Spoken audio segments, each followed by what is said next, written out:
더불어민주당에선 대선 후보를 선출하기 위한 예비경선 토론회가 한창입니다.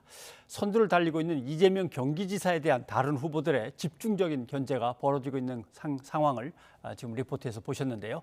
최영일 시사평론가와 함께 대선 레이스 상황 얘기를 좀 나눠보겠습니다. 어서 오십시오. 안녕하세요. 예. 이재명 지사는 거의 1대7로 싸우는 듯한 분위기입니다. 네. 글쎄 모르겠습니다.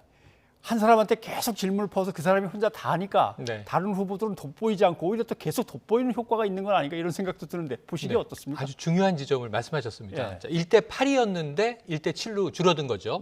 이광재 예비 후보가 이제 단일화로 그렇죠. 사퇴했죠.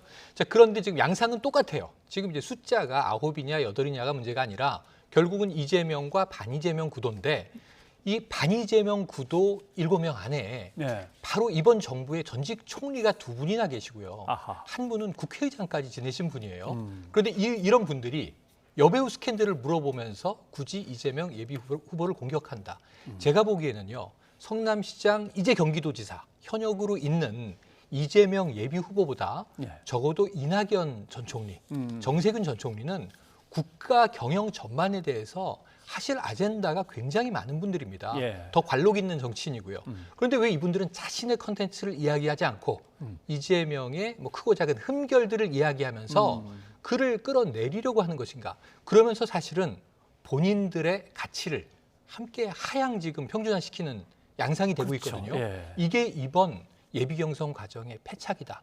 저는 이재명, 반이재명 구도도 좋은데 문제는 질문과 응답의 생산성이 없음에 대한 국민들의 실망을 어떻게 충족할 건지를 이분들은 지금 매일매일 성찰하셔야 되는데요. 네. 실수가 반복되고 있습니다. 네. 사실 이재명 경기지사도 네. 예전에 대선 이제 출마하겠다고 하고 민주당 경선할 때 문재인 상대 후보를 계속 집요하게 네. 공격한 것이 그랬죠.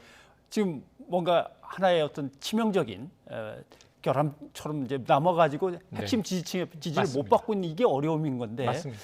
아마 그게 되풀이되는 듯한 느낌도 네. 살짝 들고 그래도 상대 후보가 아무리 그래도 또 대답은 또 느긋하게 포용력 있게 받아주고 네. 그런 모습을 보였어야 되는데 그럼 내가 이 자리에서라도 뭐 해야 된단 말입니까? 네네. 이러면서 그 발언이 또 논란은 됐습니다. 그렇습니다. 이게 뭐 벌써 이틀, 사흘째 문제가 되고 있는데요. 예. 사과를 요구받기도 했고 유감 표명을 했는데 이 답변 자체는 어쩌면 백신을 먼저 맞은 것일 수도 있지만 본선 과정에 가면 야당이 이 문제를 문제 삼는다면 훨씬 더 집요하고 그렇죠. 공격적이고 선정적으로 할 거거든요. 그리고 저런 답변을 그때 했으면요. 성인지 감수성 문제로 금방 불이 붙습니다. 예. 지금 같은 당 내의 후보들이기 때문에 지금 유일한 여성 후보인 추미애 예비 후보가 상당히 점잖게 이야기를 하잖아요. 네. 그러니까 저게 이재명과 공동전선을 펴다가 왜 공격을 하지 이런 얘기들을 언론이 하시는데 잘 보시면 도와주는 겁니다. 어허. 여성 후보로서 저렇게 점잖게 그렇죠. 사과하시는 게 옳지 않겠습니까? 이게 여야의 본선 구도였으면요. 정말 아차하는 순간 치명적이 될 수도 있다. 이런 측면에서는 이재명 예비 후보가 저 아까 백신이라는 표현을 썼습니다만 이런 문제에 대한 대응을 지금 나머지 전반적인 문제는 부자 몸조심이에요. 예. 박영진 후보가 자 사이다 발언 어디 갔느냐 무뎌졌다 이렇게 공격할 정도로 지금 상당히 조심스러운 답변을 하는데 저런 대목에서 지역적인 대목에서 울컥하거나 감정이 터져나와 버리면 상당히 불안감을 노출할 수 있는데 자, 이 부분은 앞으로 수습하고 시정해야 할 문제로 보여집니다. 예. 그 점 날카롭게 지적을 해주신 것 같아요. 추미애 후보가 네, 그렇다고 바지 이렇게 운운하면서 네. 그 자리에서 그러시면 안 되죠. 그렇죠. 라고 하니까 또 이재명 지사가 아유 하도 그러길래 죄송합니다. 그렇죠. 그러니까 사과를 하라고 기회를 슬쩍 열어주기도 네, 하고 네, 자락을 깔아준 셈이고요. 또 너무 추 후보 점잖게 입장에서는 얘기했죠. 사과를 받아내는 자기의 솜씨를 또 보이기도 하고 네. 그런 것 같습니다. 그러니까 이제 사람들이 명추연대냐 아니면 재미연대. 재미연대냐 네. 이재명 추미애 재미연대냐 이런 얘기를 꺼내는 것 같은데 그 장면들 한번 좀 네, 잠깐 보고 볼까요? 올까요? 예. 기본소득을 꾸준히 항구적으로 줄 수가 없다라는 것 때문에 반대한다라는 건 대단히 단견이라고 봅니다. 거짓말쟁이다, 말바꿨다 이렇게 날선 비판을 하는 것은 또 민주당 지지자들이 보기에 대단히 좀 유감이지 않을까 그런 표현은 우리끼리 좀 삼가해 주십사 하는 거고요. 박용진 후보께서 윤석열을 가지고 와서 우리 이재명 후보가 이렇게 하는 것은 조금 과하다. 그 표현이 좀 놀랍기도 하고요. 좀 엉뚱하기도 하고요. 부적절했다라고 생각합니다. 좀 사과를 하시면 어떨까요? 하도 답답해서 한두 번도 아니고 근거도 없는 일을 우리 그 해서 토론의 품격을 떨어뜨리니까 네, 네, 네. 네, 그 정도 그래서 하시고요. 그다음에 이제 정책 질문 유감스럽게 하겠습니다. 생각합니다. 네.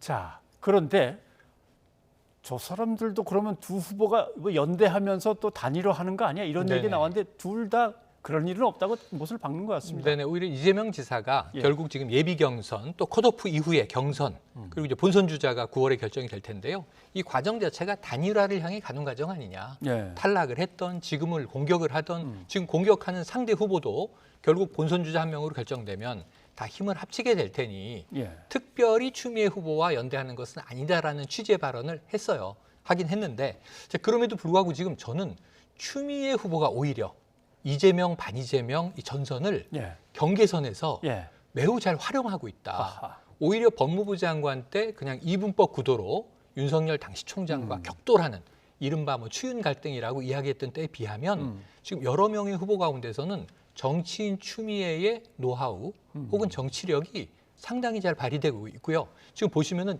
굉장히 감정 조절을 잘하면서 네. 논점의 핵심을 파고듭니다. 그러면서 지금 토론을 가장 잘 활용하고 있고 또 이 전선의 구도에서 중심에서 밀어줄 건 밀어주고 사과를 받은 건 사과받고 예를 들면 정세균 전 총리가 그 문제를 질문하고 바지 답변을 받고 당혹하고 나와서 아니 이게 성실하게 해명하면 될 걸 이렇게 당혹스럽게 만드느냐 하고 또 좀 비토를 했단 말이에요. 예. 근데 이 추미애 후보야말로 가장 정중하고 점잖은 방식으로 사과도 받아내고 야단도 치고 훈계도 하고 또 이제 밀어줄 건 밀어주고 이 주고받을 것들을 잘 정리하고 있거든요.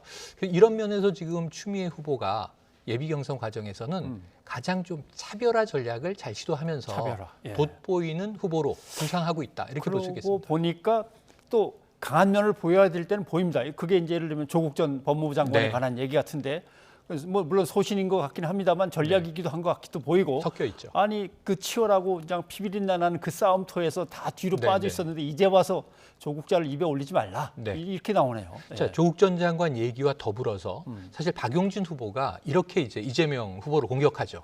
윤석열 전 총장은 말을 바꾼 적이 없다. 말을 안 한 게 문제지 했던 말을 바꾼 적은 없는데 그 흉볼 거 없지 않느냐. 예. 이재명 지사는 기본소득 공약 바꾸지 않았느냐라는 공격을 하니까 거기에 대해서 추미애 후보 답변이 이게 명답이에요.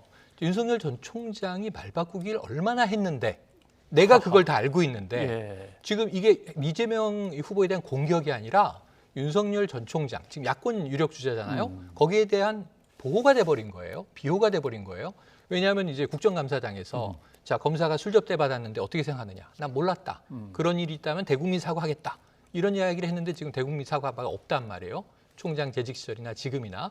그래서 윤 전 총장에 대해서는 여권 지지층들은 상당히 좀 이제 이런 문제들에 대한 문제의식이 강한데 박용진 후보가 그 부분을 간과했는지 일부러 그걸 단순화했는지 모르겠습니다만 그 질문에 대해서 역공을 편 게 이재명 후보가 아니라 추미애 후보다. 이런 점에서는 물고 물리는 재미가 있습니다만 추미애 후보가 굉장히 아까 말씀드린 대로 논점을 짚으면서 자신의 피아, 적과 동지를 굉장히 잘 구분하는 전략을 쓰고 그러니까요. 있습니다. 박용진 후보가 조금 위태로웠긴 네. 했습니다. 왜냐하면 지금 대권 후보들끼리 경쟁 붙은 게 아니라 민주당 내의 경선 후보들끼리이기 그렇습니다. 때문에 민주당의 정체성이라든가 민주당 지지자들의 어떤 그 민심 이거는 읽어야 되는데 네.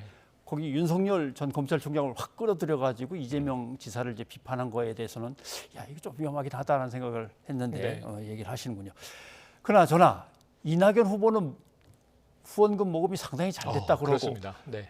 뭐 조금씩 모았는데 이재명 지사는 의외로 별로 없다는 얘기를 듣습니다. 네네네. 아마 좀 늦게 시작했다. 후발로 시작했다.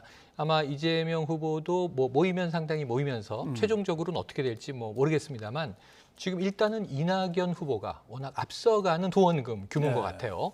그리고 나서 이제 정세균 전 총리나 일단은 정치를 오래 한 분들은 네트워크가 많기 때문에 사실은 여러 명을 지지하더라도 그렇게 갈 수 있는데 제가 보기엔 이재명 후보는 현직 지자체장, 광역지자체장이기 때문에 후원금에 대해서는 조금 느리게 신중하게 드라이브를 거는 것 같습니다. 자 그리고 야권으로 넘어간다면 오늘 윤석열 전 검찰총장, 네. 국민의당 안철수 대표가 만났습니다. 그렇습니다. 이거 어떻게 보면 상당히 이슈가 될 만한 네네. 만남인데 한번 잠깐 들어보시죠. 기본적으로 확실한 그 정권 교체의 필요성과 또 정권 교체를 위한 그 상호 협력과 그 앞으로 어떻게 해나갈지에 대한 그런 뭐 대강의 방향에 대해서 오늘 얘기들을 많이 나눴습니다. 좀 더 정권 교체에 한 걸음 더 가까이 다가가게 했다는 그런 측면에서 보면 서로 간에 공통점이 있겠다. 그런 이야기를 처음에 나눴습니다. 한 사람은 개인이고 한 사람은 당대표이긴 합니다만 네. 어쨌든 둘이 단일화를 해서 네. 국민의힘 쪽에다가 우리가 한 팀이요, 이제 원팀인데 우리를 어떻게 하시겠소라고 딜을 하면 볼만할 것 같긴 한데 네. 단일화가 될까요? 바로 그 임팩트가 있지 않을까 기대했는데 오늘 너무 원론적인 얘기를 하고 끝나서 이게 상견례 자리 정도구나. 그럼 앞으로 뭔가 예. 단계적으로 진행이 될까? 이게 너무 어렵게 보여요. 왜냐하면 안철수 대표는요. 국민의힘과 어떤 약속을 하고 있습니까? 합당한다. 이거 파기된 바 없잖아요. 그럼 국민의힘과 합당할 당이잖아요.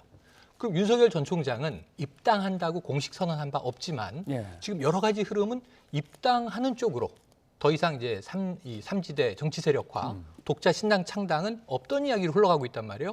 그럼 지금 합당할 사람과 입당할 사람이 만났는데 국민의힘에 아직 들어가지 않은 외연 밖에 나름 유력 인사 둘이 만났는데 임팩트를 있는 선언을 하면서 국민의힘의 중심을 흔들 수 있는 이야기가 전혀 나오지 못했다.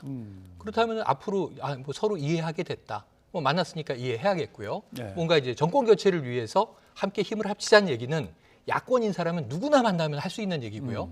이런 원론적인 얘기를 각각 나와서 하면서 좋은 만남이었을 순 있으나 앞으로 이 두 사람의 연대에서 뭔가 새로운 시너지를 통한 네. 야권에 좀 돌풍이 일어나겠구나 하는 것을 기대하기에는 너무나 미미해서 그러면 다소는 한 실망스럽습니다. 사람이 더해지면 돌풍이 되겠습니까? 최재형 전 감사원장이 네. 이제 대기하고 있는데 그렇습니다. 오늘 분명히 정치를 하겠다고 했습니다. 그러나 그렇습니다. 이제 아마 듣기로는 집안 어른이 위중하신 것 상황이라고 같아서 하죠. 조금 늦춰질 수도 있겠습니다만은 만약에 뛰어들어서 이 사람들과 함께 한다면 네. 어느 정도의 그 파장일까요? 그 이제 3명 플러스 예를 뭐 김종인 전 국민의힘 비대위원장 정도가 예. 자 우리는 무조건 입당하지 않고 우선은 우리의 컨텐츠 이 국가 비전을 가지고 이 중도를 이 중심으로 해서 좌우로 이제 범연을 확장하는 전략으로 과거에 빅텐트라고 얘기했었죠. 이것을 시도하면서 야권 통합을 이뤄나가겠다라고 하면 하나의 세력화가 가능한데 네. 지금 개인들은 파편화돼 있는데 세력화되지는 못하고 네. 오히려 이준석 대표의 국민의힘의 이 구심력에 사실은 천천히 끌려가는 입장이거든요. 근데 조금 느리게 끌려가려고 힘을 쓰고 있는 상황이죠. 하하. 혹은 본인의 이제 몸값을 높이기 위한 딜의 시간을 갖거나. 근데 문제는 지금 이준석 대표 단호하지 않습니까? 예. 아니 8월에 들어와서 뭐 자신의 가치를 입증 못할 사람이 9월, 10월 한두 달 시간 주면 입증한다는 개연성이 있겠는가? 이렇게 보면 제가 보기에는 딜을 지금 오히려 잘하는 쪽은 국민의힘 쪽이고 예. 지금 이분들은 밖에서 뭔가 모색은 하는데 힘을 좀 못 쓰고 있는 거 아닌가. 그래서 한번 3명이 3자 회동이 된다면 뭔가 판을 흔들 수 있는 이야기는 나와야 됩니다. 말씀하신 그 이름들 중에서 김종인 전 비대위원장. 네. 야, 제1야당이 후보 하나 정하는데 이렇게 네. 사람이 없어갖고 쩔쩔매고 허둥대냐. 맞습니다. 아마 김종인 위원장은 자기가 여기에 이제 몇몇을 합쳐가지고 아마 네. 빅텐트를 치면 좋을 텐데라는 생각을 하겠는데 그렇죠. 원희룡 전 제주지사가 마음에 네. 들었는지 그 사람은 참 이것저것 다 갖췄는데 이렇게 네. 얘기를 해버렸단 말이죠. 맞습니다. 빅텐트를 뭔가 치고 싶은 마음이 있나 봐요. 지금 그냥 제가 그동안 쭉 지켜봐온 김종인 전 비대위원장 입장에서는 가장 김종인 전 비대위원장이 차기 대통령의 모델로 삼고 있는 인물은 김동연 전 경제부총리예요. 예. 근데 이분이 아직 정치 선언을 하지 않고 있어요. 그렇습니까? 지금 봉사활동하고 계시죠. 그래서 최근에 이분을 윤석열 총장을 좀 깎아내리면서 김동연 전 부총리를 슬쩍 올렸던 일도 있습니다. 예. 그런데 오늘은 원희룡 제주지사는 강하게 지금 뭐 대권 의지를 표방하고 있는데 사실은 준비된 정치인이 맞죠. 야권에서는. 문제는 지지율이 안 나온다는 게 문제죠. 아하, 예. 그래서 인물은 괜찮고 컨텐츠도 준비돼 있다. 지지율은 낮지만 그래서 하나의 모델로 이런 사례가 국민의힘 내에서는 차라리 대권 후보가 된다면 옳은 것 같고 그 외에 지금 또 윤석열 총장에 대해서는 좀 거리 두기가 시작됐습니다. 왠지 아닌 쪽으로 지금 약간 부정적인 쪽으로 흘러가고 있고요. 이외에 최재형 전 원장에 대해서는 좀 평가가 괜찮거든요. 예. 만나고 나서 이게 네거티브로 갈지 파지티브로 갈지 또 이 킹메이커의 김종인 전 비대위원장의 입장이 나오지 않을까 아마 싶습니다. 김종인 전 비대위원장이 마음속에 품고 있는 사람들 다 모아서 하나로 뭉치게 한다면 네. 그것도 뭐 대단히 흥미로운 일이 되겠습니다만 재밌겠죠. 근데 네. 지켜봐야겠죠. 이상적인 얘기고요. 예, 최영일 평론 여기까지 듣겠습니다. 고맙습니다. 고맙습니다.